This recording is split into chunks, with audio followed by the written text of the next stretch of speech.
ফেলে চলে গেল, ফেলে চলে গেছে। ভালো কাজ করবে ওদের পিএলএ দৌড়ে চলে গেল কেন? আমরা প্রতিরোধ করি, এই গাড়িটা আটকেছি, ভয় পালিয়ে গেছে, এই গাড়িটা আটকেছি, কয়েক হাজার এরকম ফাইল আছে, এই ফাইলগুলো কোথায় আপনি কি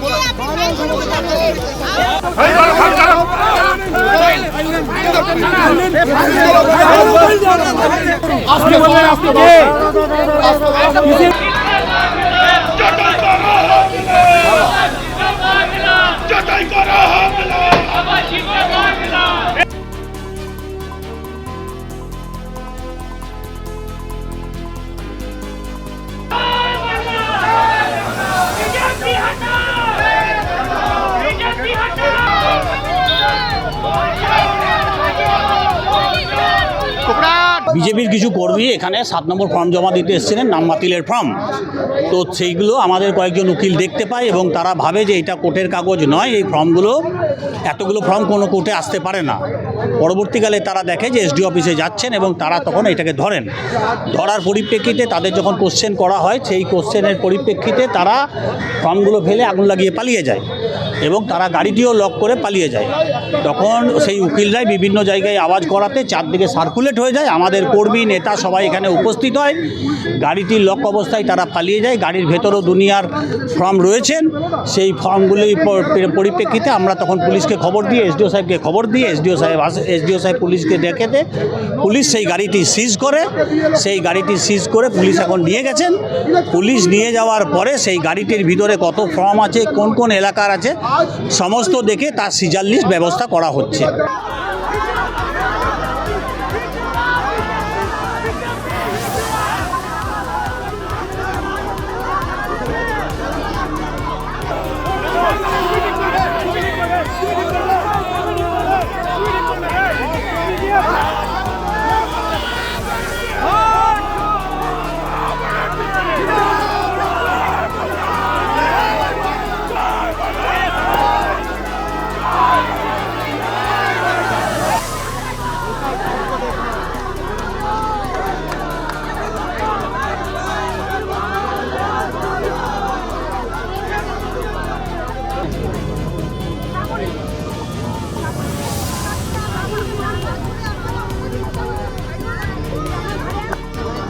এই অবস্থায় কিভাবে এসআইআর হবে?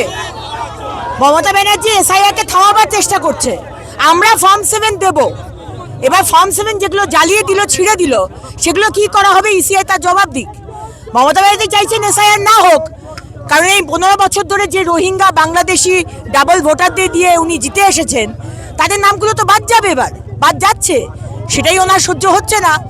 উনি যুব সমাজকে মানে উত্তপ্ত করে, ইনস্টিগেট করে রাস্তায় নামাচ্ছেন। তো চিৎকার করলে, গায়ে মারধর করলে তো হবে না, তাই না? লজিক্যালি করতে হবে। আপনাদের অসুবিধাটা কোথায়? ইলেকশন কমিশনকে জানান, আদালতে যান। কিন্তু আপনি আপনারই আরেকজন ভাই বা বোনের গায়ে হাত দিচ্ছেন, ফাইলগুলো পুড়িয়ে দিচ্ছেন। এই অরাজকতা, এই আনার্কির রাজত্ব একমাত্র মমতা ব্যানার্জি পারেন, আর সেটাই চলছে।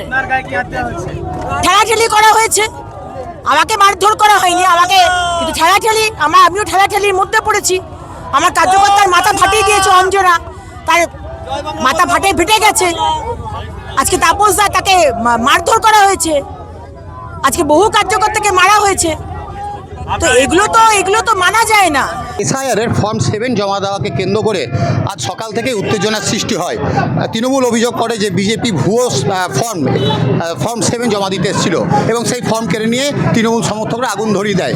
এরপর পুলিশ এসে কোনোরকম পরিস্থিতি নিয়ন্ত্রণে আনলেও পরে আসানসোল দক্ষিণের বিধায়ক অগ্নিমিত্রা পাল, বিজেপির পশ্চিম বর্ধমানের সভাপতি দেবতনু ভট্টাচার্য এবং বিজেপির রাজ্য নেতা কৃষ্ণেন্দু মুখোপাধ্যায় সমর্থক নিয়ে আবার ঘটনাস্থলে এলে তৃণমূল এবং বিজেপির মধ্যে সংঘর্ষ বেঁধে যায়।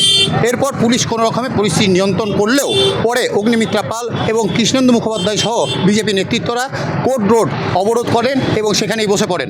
পরে তারা আসানসোল দক্ষিণ থানার ফাঁড়ি ঘেরাও করেন। আসানসোল থেকে মৈনাক মুখোপাধ্যায়, সংবাদ প্রতিদিন.in। ফলো করুন সংবাদ প্রতিদিন ডিজিটাল।